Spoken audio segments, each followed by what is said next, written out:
Welcome everyone to Rebel Impact for another video where we talk tactically about Star Wars Destiny. I'm your host, Rebel Gray, and today we're going to talk about the latest rules reference guide, version 1.6. And yes, if you're listening to my voice, you're like, who the heck is that guy? I've had a cold for like 5 or 6 days, but I'm finally feeling well enough and up to making a video for you guys. And I figured, hey, why not start with the most technical of all discussions, a rules reference guide update, right? It seems like not too long ago we got version 1.5, which brought with it a super interesting balance of the force changes, which really shook up the meta. Now we've got the Rivals Draft and Sealed set out in the wild, and Legacies is already in stores overseas, although in very limited quantities. With new cards comes new gameplay, and that means new rules changes, card clarifications, and even erratas. So let's go over everything important today, right here in this video, so you can get out there with a better understanding of how to play Star Wars Destiny as we head into 2018. Don't change that channel just yet. We'll be right back.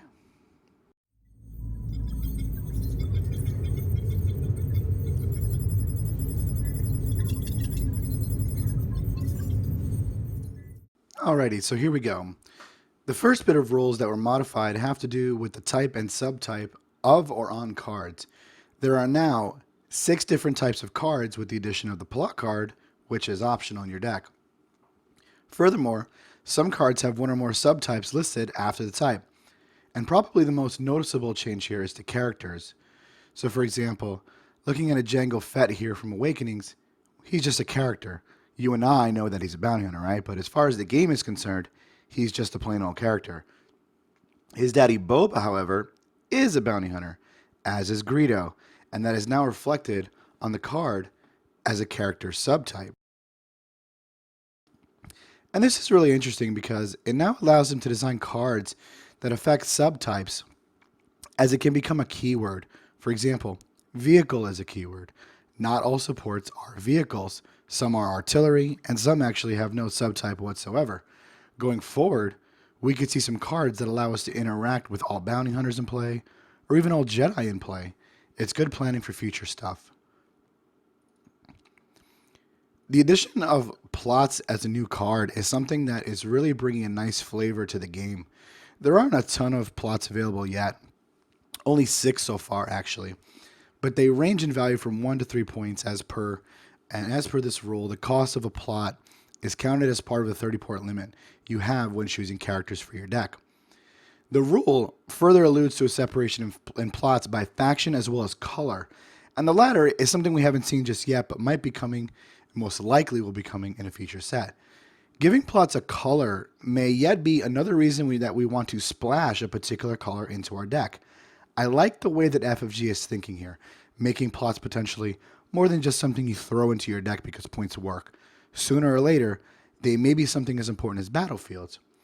And as for plots, well, we'll be watching their career with great interest. So with Rivals and Legacies dropping, indirect damage is finally something we can really test thoroughly and see its value.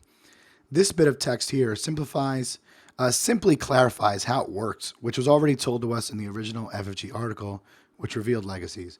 In short, it's just damage that your opponent distributes as they wish. However, it's worth looking back a moment to Rules Reference Guide version 1.5 to recall exactly what that means. Remember that all the damage is first assigned and then dealt simultaneously. Indirect damage is essentially what Palpatine does, by the way, in case you want to make a quick mental note of its effect. Some additional die rules included the showing rule, change to the showing rule. The showing section here is just a good change. It's essentially just grandfathering in indirect damage into any cards that have damage showing in their text, so you can just ignore the parentheses stuff, which originally just had melee and ranged. And then this next bit is from the FAQ, and it simply states that indirect damage is its own entity and that it must be resolved independent of melee damage and range damage, and some cards don't specify certain types of damage that they remove, like dodge or block. Interestingly enough, we actually don't have an equivalent to dodge or block for indirect damage. Instead, we have shelter, which is more akin to parry and evade. Furthering the rules of plots, the building a team section reminds you once again that they count towards the 30 points that you have towards your characters and building your deck, and also that you can only include one plot in your deck. Secondly, you can add neutral characters to any team, hero or villain, they mean. We already knew this, of course, but the next bit we weren't 100% sure on, so it's actually clarified in this next section, and it's the building a deck rule. So, to have hero or villain cards in your deck, you need a character with that faction on your team. So, you cannot build a 5 Jawa team and just say that they're evil so that you can run down. It doesn't work that way. 5 Jawas could only include neutral and gray cards. It's not exactly great, but you could do it if you really wanted to. All right, so let's talk about setup and then a bit on power action. And I feel like this particular clarification was a little silly, but hey, in the interest of transparency, let's do it, right? Setup, as we know, is everything from the laying out of the characters, followed by the mulligan, lastly the roll-off, battlefield selection, and the shield placement. And what this says here is that there are essentially some plots that trigger after setup, and we've already seen plots that like add 2 to your roll, allow you to draw a card, or put an extra shield out or something like that. So that's just, clarifying that when setup actually ends. The next little change here is to the action section. These are the 6 actions that you can take, right? Not including pass, which is not an action. And they added a little parentheses here. Use a card action is also a power action because, well, obviously, power actions are on cards, so it shares a action slot with use a card action. And the second little clarification here is the definition of power action. It's like any other action you would use on a card, but can only be used once per round, even if it changes controllers. And I think this is a really nice touch that they added to the rules. This is the sort of thing that, people would be emailing Jeremy about if General Grievous could steal a weapon that has a power action. So it's good to see them get ahead of this. And I think more rules need to include contingencies like this stuff so that it's just very well rounded. My only thought on this is that they need some sort of like token or something to track the use of the power action. Or, I've seen people maybe flip the card upside down. I know they do that with like Hera when she summons in a vehicle. Otherwise you're going to be relying on player memory, which can be conveniently hazy when it counts the most. All right, well, no rules reference guide would be complete, it seems, without at least a handful of card clarifications. And thankfully, that's just what we got here. The first up is Kanan Jarrus, and this is weird to me. I'm not exactly sure why they thought it was a good idea. In fact, it's downright dumb. So, somewhere in the tournament rules for this game, it's made pretty clear that it's the responsibility of both players to ensure a legal board state and that all plays are made legally. And I think that's pretty important. But removing the requirement, which they had only just added in Rules Reference Guide 1.5, of declaring Kanan's action, allowed the opposing player to check that action and ensure that a legal board state would come about as a result of using his before action on the action that you're going to use. Now, if I have only 2 Kanan dice in the pool, and one is, let's say, showing a disrupt, and one is showing a focus, I can literally use his before action under the presumption that I'm going to resolve dice and just focus his other die into a blank and pretend that my action was to resolve dice, which I now cannot because I've turned the only die I have into a blank, which cannot be resolved by itself as per the rules. But I've cheated that die onto a blank, essentially. Now, maybe I can force misdirect blanks next turn or something like that. I think it's a really dumb change, and you can feel free to argue with me if you want.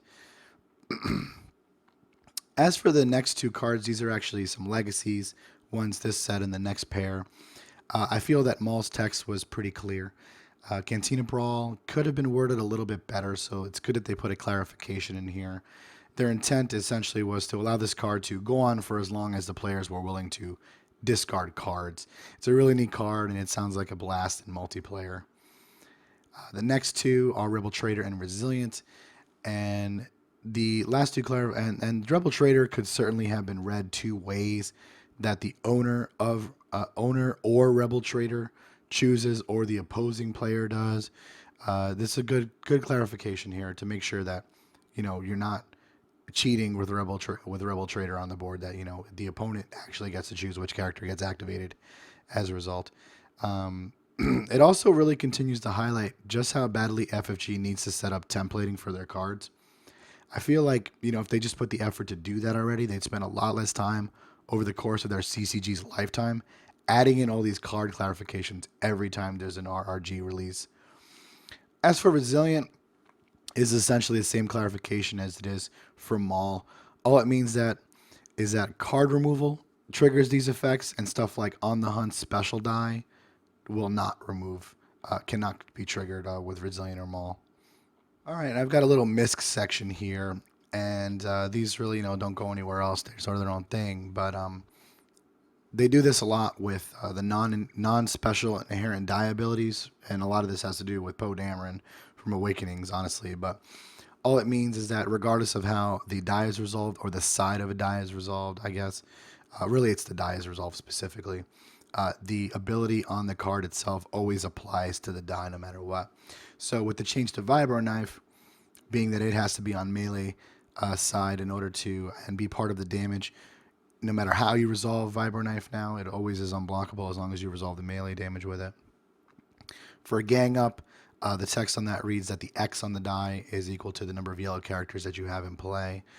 So again, no matter how it gets resolved, even if it's like, can you ace in the hole this thing? I mean, I'll take a look at that really quick. I didn't even think about that before, but I'm not sure that I think that you can. Let's take a look, guys. Gang Up. Yeah, it's neutral rogue rare. Yeah, it's an upgrade. So no, you could ace in the hole it, and the X is always equal to the number of yellow characters in play. Okay, sorry about not preparing that ahead of time. And this last one here is sort of, I like to refer to it as golden rule number 2, honestly. They put it nice in red now. Please do not worry about the things that are in parentheses, okay? If you know the rules well enough, you're not going to be worrying about things like reminder text. It's there to help, but sometimes it hinders, and that can really confuse players instead. As we've seen with stuff like the showing damage change. The parentheses are basically, text that we should be ignoring about this point. Old cards, even stuff like Sound the Alarm, reroll all die showing damage. Indirect damage is now part of the showing damage thing. Don't worry that it says melee and ranged in the parentheses. You should know better. Okay? All right, folks, so that's pretty much all the rule changes that happened. Let's do a little outro and send you off here. All right, guys, so this was a nice quick one on Rules Reference Guide version 1.6.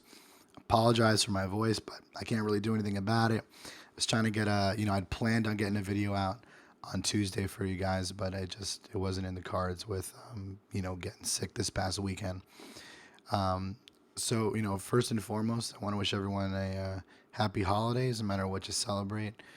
Spend time with the people that are close to you, that you love, and, watch some Star Wars movies. And I also hope you all got out to see The Last Jedi last week. I saw it on opening night. I really enjoyed it. Yeah, I've got some mixed feelings about it, but for the most part, I think it was pretty good. Not an instant classic, it's not an Empire Strikes Back or anything like that. But overall, I think it was a pretty good movie. So I'm going to try to get something out middle of next week. I actually have the whole week off, but we've got Christmas on Monday and some stuff on Tuesday. My wife's birthday is actually the 28th, so it's going to be crazy next week. But I'm going to try to get you maybe 2 videos. Maybe I'll talk a little bit about draft and stuff like that, which sounds really, really exciting. I really haven't even had time to play. I didn't even get to go to my game night last night because I couldn't talk. So anyway, enjoy the holidays, guys, and until next time, may the Force be with you.